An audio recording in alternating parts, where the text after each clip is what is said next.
Mes amis, bonjour, bonsoir, j'espère que vous allez tous et tous bien. Moi je suis extrêmement heureux de vous retrouver aujourd'hui pour vous présenter des produits liés à la licence Dragon Quest Dai no Daiboken, la quête de Dai, The Adventure of Dai. Je le dis dans toutes les langues, comme ça tout le monde est content. Aujourd'hui, je vais vous présenter des produits que j'ai achetés tout spécialement, alors pas pour la vidéo, hein, mais c'est parce que j'avais envie de les avoir dans ma collection, et je les ai achetés à des gens que vous connaissez tous et toutes. Hein. Il s'agit de Shonen Jump liés à Dai no Daiboken, hein. J'en ai 3 sous la main, que j'ai payé pas si cher que ça, et je les ai achetés à des gens que j'adore, hein, vous les connaissez de toute façon, à Léo et Max, voilà. Donc des Shonen Jump relativement uniques, rares, disons-le comme ça, rares, puisqu'il s'agit de 2 Shonen Jump datant de 91 et 1 de 92, donc avec en page de couverture Dai, voilà, j'en parlerai. Donc le contenu, j'en parlerai également. Ils sont là, je vais vous les montrer un par un, et puis ensuite je vais pouvoir vous montrer le contenu. Donc voici le numéro 7 de 1991, je vais pouvoir vous mettre dans les meilleures conditions possibles, comme ceci. Voici ce petit Dai no Daiboken, magnifique, hein, je l'aime beaucoup. Il est très joli avec Dai vraiment au centre avec sa grosse tête, avec marqué goal, comme s'il avait réussi son but. Hein.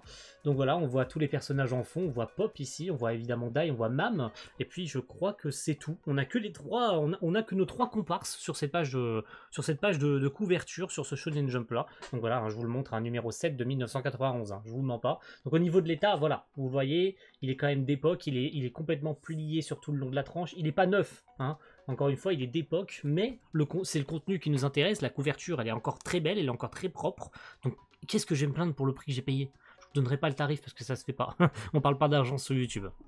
Le deuxième, il s'agit du numéro 44 de 91. Donc, on arrive tranquillement vers la fin de l'année 91. Magnifique Dai. Donc, je pense que la couverture est quand même assez représentative de l'époque à laquelle se trouve le manga à ce moment-là. Donc on a Léona ici, et on a encore une fois Pop, et puis un petit Dai qui pointe du doigt comme ça en mode « Je suis le héros Dai !» Magnifique couverture. Je pense que c'est... non, c'est pas la plus belle. Je pense que la troisième, par contre, le numéro 29 de 1992, c'est vraiment la plus belle. Avec un Dai qui pointe avec son bras l'insigne du dragon. Et on a encore une fois... Cette fois-ci, on a Chiyu. On a Chiyu juste ici, et on a toujours... On a Pop ici, et puis on a toujours Mam que je cache. Voilà, magnifique. Magnifique couverture. C'est pas le plus propre des trois. Celui-ci, là, je sais pas encore une fois comment il a été entreposé. Il est un peu plié sur l'arrière. Et on dirait qu'en fait, il a été... en fait, il est un peu entrebâillé. Hein, on sent qu'il n'a pas été stocké comme il fallait. Mais encore une fois, qu'est-ce que je vais me plaindre? Qu'est-ce que je vais me plaindre? Le plus propre, c'est sans aucun doute celui-ci. Il est vraiment très très propre celui-là, avec encore une fois une pliure derrière. Donc très très stylé, très très stylé. Concernant le contenu, quel chapitre contenait ces Shonen Jump à l'époque, je vais pouvoir vous en parler, peut-être illustrer un petit peu avec la nouvelle adaptation de Dai, qui...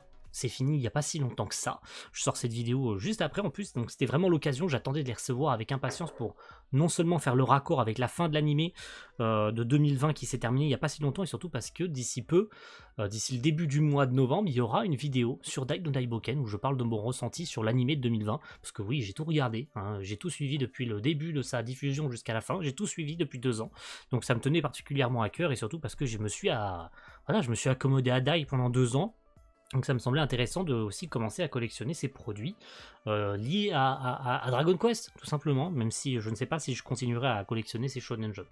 Concernant le premier, donc le numéro 7 de 1991, si je jette un petit coup d'œil, parce que j'ai quand même été checké de mon côté, il y avait, parce qu'on est en 91, juste pour vous rappeler, hein, l'époque, il y a toujours des BZ.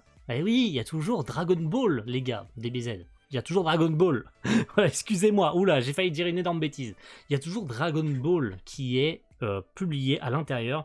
Donc nous étions à cette époque-là, plus précisément avec ce numéro 7, Goku contre Frieza sur la planète Namek. Et oui, nous en étions toujours là, on en était plus précisément au début du combat. Hein, parce que Goku et Frieza viennent tout juste de se faire face, et le combat en fait débutait entre Goku et Frieza, pour vous montrer un peu plus la page cover de ce chapitre de Dragon Ball à l'époque. Donc encore de très bonne qualité. Bon, on sent que le papier, l'encre commence à s'effacer, mais ça a encore un petit peu de la gueule. Je ne sais pas si... je ne sais pas le numéro du chapitre, je ne pourrais pas vous dire. Très honnêtement, vu que ce n'est pas noté, je ne pourrais pas vous dire, je ne suis pas un expert en numéro de chapitre Dragon Ball. Les Wemax seraient plus appropriés là-dedans. Concernant par contre Dragon Quest, nous en étions très exactement à la fin du duel entre... Enfin, à la fin du duel. vous m'aurez compris, hein. La fin, ce qui semblait être la fin plutôt du duel entre Dai et Flézard, parce que je vous rappelle que Dai s'est retrouvé avec du sang sur les yeux, et il s'est retrouvé un petit peu aveugle.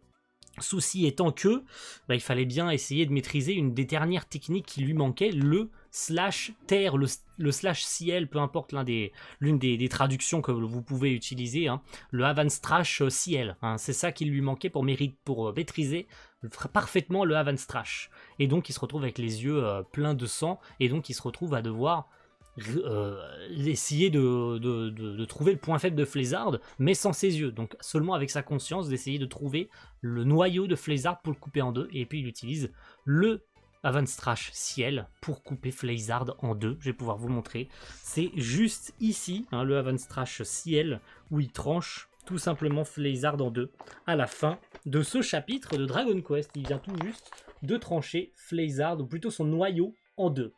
Voilà, et je pense que j'aurais illustré avec l'animation de Naoto Shishida parce que c'était un moment assez mémorable dans l'anime de 2020. Voilà pour ce premier numéro. Passons au second, le numéro 44 de 1991, parce que, mine de rien, je sais que ça vous intéresse de savoir également où est-ce qu'on en était sur Dragon Ball, etc., parce que ça paye pas de mine, mais ce sont des numéros quand même relativement intéressants à lire, à voir. Ah oui, nous en étions très exactement au chapitre de Vegeta Super Saiyan, qui nous apparaissait devant nos yeux ébahir, magnifique Vegeta Super Saiyan, contre numéro 19 et numéro 20. Et c'est plus exactement le chapitre qui finissait sur la victoire de Vegeta contre numéro 19, avec une magnifique page de fin de Vegeta qui pète la gueule à numéro 20 en utilisant son Big Bang Attack. Donc on a l'explosion du Big Bang Attack et Vegeta qui regarde fièrement l'explosion parce qu'il vient de gagner. Hein, il vient tout simplement de gagner contre numéro 19 où il lui a explosé la tête. Hein. Voilà. Et concernant Dragon Quest, un chapitre tout à fait, encore une fois, mémorable, un chapitre incroyable.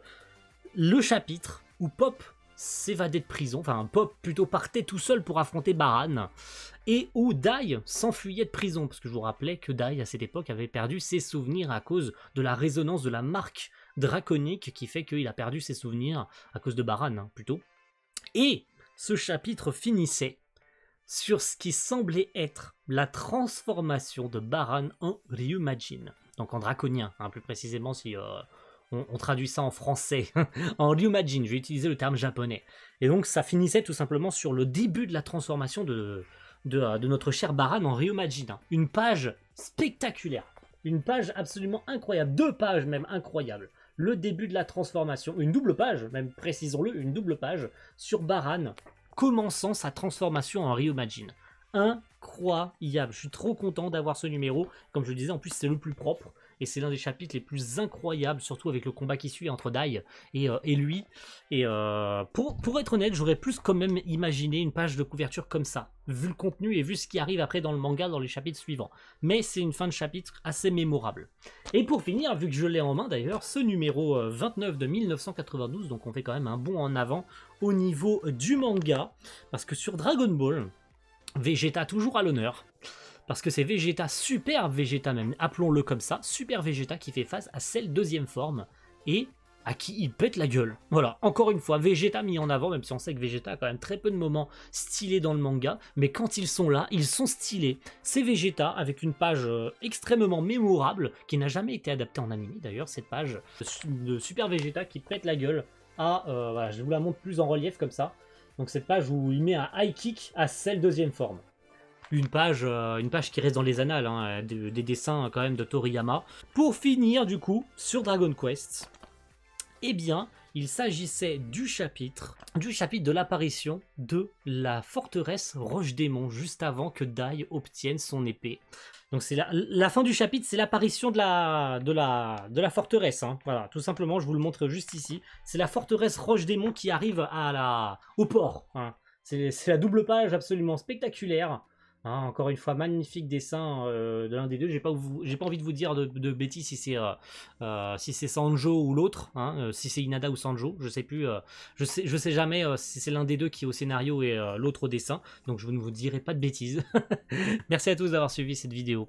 N'hésitez pas à me dire ce que vous en avez pensé. Si vous êtes un peu jaloux quand même que je possède ces Weekly Shonen Jump, peut-être que certains d'entre vous les cherchaient, je ne sais pas, peut-être que des collectionneurs vont passer par là, j'en sais rien. En tout cas, moi c'était un vrai plaisir. Donc voilà. N'hésitez pas à me faire votre retour là-dessus, ça me ferait plaisir. Merci à tous et rendez-vous très vite pour une prochaine. Ciao tout le monde, bye.